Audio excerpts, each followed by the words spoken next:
Accommodations for the night, stranger? Well, yes, I reckon we can fix a place for you.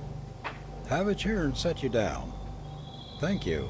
Don't you find this rather a lonely place? No neighbors, no nothing that I can see. How came you to settle here, so far removed from other habitations? Well, perhaps it's best not to ask too many questions to once. Beg your pardon? No offense was intended, I assure you, simply idle curiosity. Don't say another word, stranger, but come on in, we'll have a snack for supper. Polly, bring on some victuals. You're just in time. Polly at once obeyed. She was a typical Western girl, tall, lithe, graceful, and limpid-eyed. She was clear-skinned and high-spirited, too, and in this case ignorant through no fault of her own. John Barr's eyes scanned her intently, and a flush came to her cheeks. For the first time in her life she was unpleasantly conscious of her bare feet. It may have been this that made her stumble and spill some of the contents of an earthen bowl over the guest's knees as she placed it on the table. Her eyes flashed and a tear of anger twinkled on the lashes. She stopped, half meaning to apologize, but an oath from her father caused her to set the bowl down heavily and to hurry from the cabin. A moment later Barr saw a flutter of pink calico from behind a pile of rocks. Old Kit Robinson saw it too. Don't wonder at your saying 'tain't right. She's a smart gal, and a good looker too, as should have been sent away from here to school ter be edicated. She won't leave her no count dad. I oughter be shot for cussin' her, but I ain't what I used ter be. Settin' here and keepin' guard makes me narvous. Barr's eyes asked the question his lips refused to speak. Supper eaten, the men went outside and sat with their chairs tilted back against the cabin.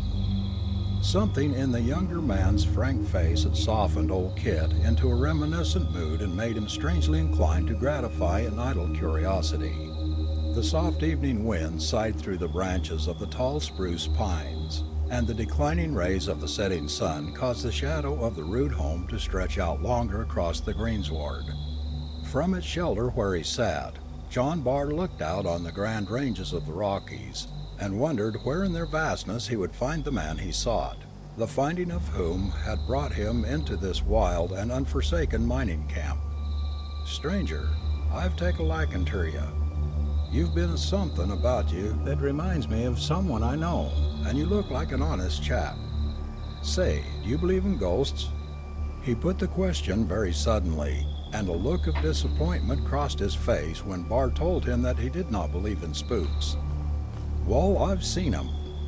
A thought connecting the pink calico with something in the past came to Barr's mind. Can't you tell me about it? He asked. I'd like ter if you'll swar on your derringer and never ter blab. Will you swar? The solitary guest started to smile, but the smile faded at the thought of unshed tears in Polly's eyes. It might make it easier for her if he humored the old man. I swear, he said, and he did. Do you see yon old spruce at the turn of the trail in the cliff just above? Well, that's the spot I'm watchin' and guardin' till the owner comes and ter reclaim it. I'm quick to burn powder and pretty sure shot. I know a man when I sees him, and I ain't easy fooled. Well, ter begin with, I had a partner once, and he was a man, sure enough. He was from the state of New York. I never axed him as ter how so fine a gent come ter diggin' and shovelin' in the Rockies. Though ter myself I said thar was some good reason. He had light hair, and we called him Sandy for short, and he was just about as gritty as sand. We was as unlike as any two fellers you ever saw. He was quiet-like and steady, and I was sorter wild and reckless, and I liked mounting due most too well. Well, when we had a little dust scraped together, we would divvy, and I took my share way down ter the station on the other side of the cliffs and sent her off ter the bank in Helena. But I allers left some hid where the gal could find it. Old Sandy had a bank of his own that no one knew about, 'ceptin' himself, and every time we divided he'd carry part of it ter his hidin' place, and then give the rest ter me ter send to his boy. that he said was being educated in some college way up in Boston. He seemed to think a heap of that boy. Arter a while, my old woman gave out, and soon we laid her away on the hillside. It was hard, stranger." Old Kit's voice failed him for a moment, but he quickly regained his composure and continued. "But when old Sandy, my good old pard, give up, I didn't care for nothing. We buried him in style. All the boys from round the diggins was thar, and many an eye was wet. We didn't have nary a preacher, but the gal she prayed at the grave. For the life of me, I don't know where she larnt it. Reckon the old woman must have told her. Next morning, the gal showed me a letter that Sandy gave her just 'fore he died. It was ter his boy, and she was to give it to him if he ever come out this way, and she got it yet. That same evening after supper, feeling kinder gloomish, and like there was something in my throat I couldn't swaller, I took a stroll up the gulch. I went on out to the top of the ridge of the big rock, and got ter studying where I'd find another pard like Sandy. All ter once I felt a hand touch my shoulder kinda light once or twice. I jumped up, half 'spectin' it was Sandy, but it was only the gal. Well, I was all took back at fust, and then I got mad. 'What air you doin' up here?' I axed, kinder tough. She had tears in her eyes as she looked up at me and said, 'Pap, don't get mad, I was lonesome. I seed you comin' up this way, and I follered you, 'cause I wanted to tell you that Sandy said to give his boy his pile when he comes.' 'Wall,' says I, 'you might have waited till I come back to the house,' and then I sent her back. Arter she was gone, I sot her studyin' where in the world Sandy's pile was. I tried to think where he could have hid it, but it weren't no use. Allter once I noticed it was plumb dark, and these surroundings ain't a healthy place for a man to roam in arter nightfall, especially if he ain't got his shootin' irons on. I cut a pretty swift gait for the shack. Just as I come around the bend thar at the pine, I happened to look up toward the cliff, and thar sot Sandy. Yes, sir, he was him sure as you're born. My feet felt heavy as lead, and I couldn't move from the spot. I tried to holler, but it weren't no go. Finally, I gave a sudden jerk, and made a step toward him, and as I did so, he disappeared. Then I made tracks for home, but I kept mum, because I knowed the boys would say that Mountain Dew was licking up my brains, and I would be seeing snakes and such things for long.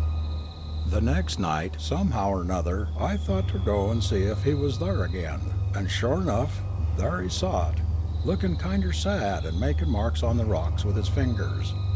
I had my hand on my gun this time, so I got a little closer than afore.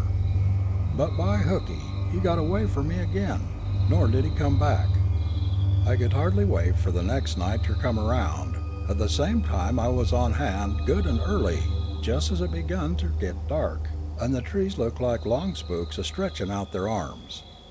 I looked toward the cliff, and there he sot, marking and scratching on the rock with his fingers and looking sad.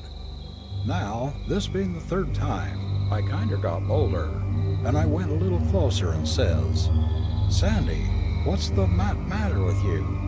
Didn't the boys do the planting right for you?" Then as luck would have it, I thought of something else right quick, and I said, "Or is it the dust you've hid where you're sittin'?" Well, he looked up at me then, and the happiest smile come to his face, and all ter once he disappeared again. And since then I've sot here guarding the place till the right one comes along to claim it. Let's see, what did you say your name was? Pardon me, I thought I told you. My name is John Willett Barr.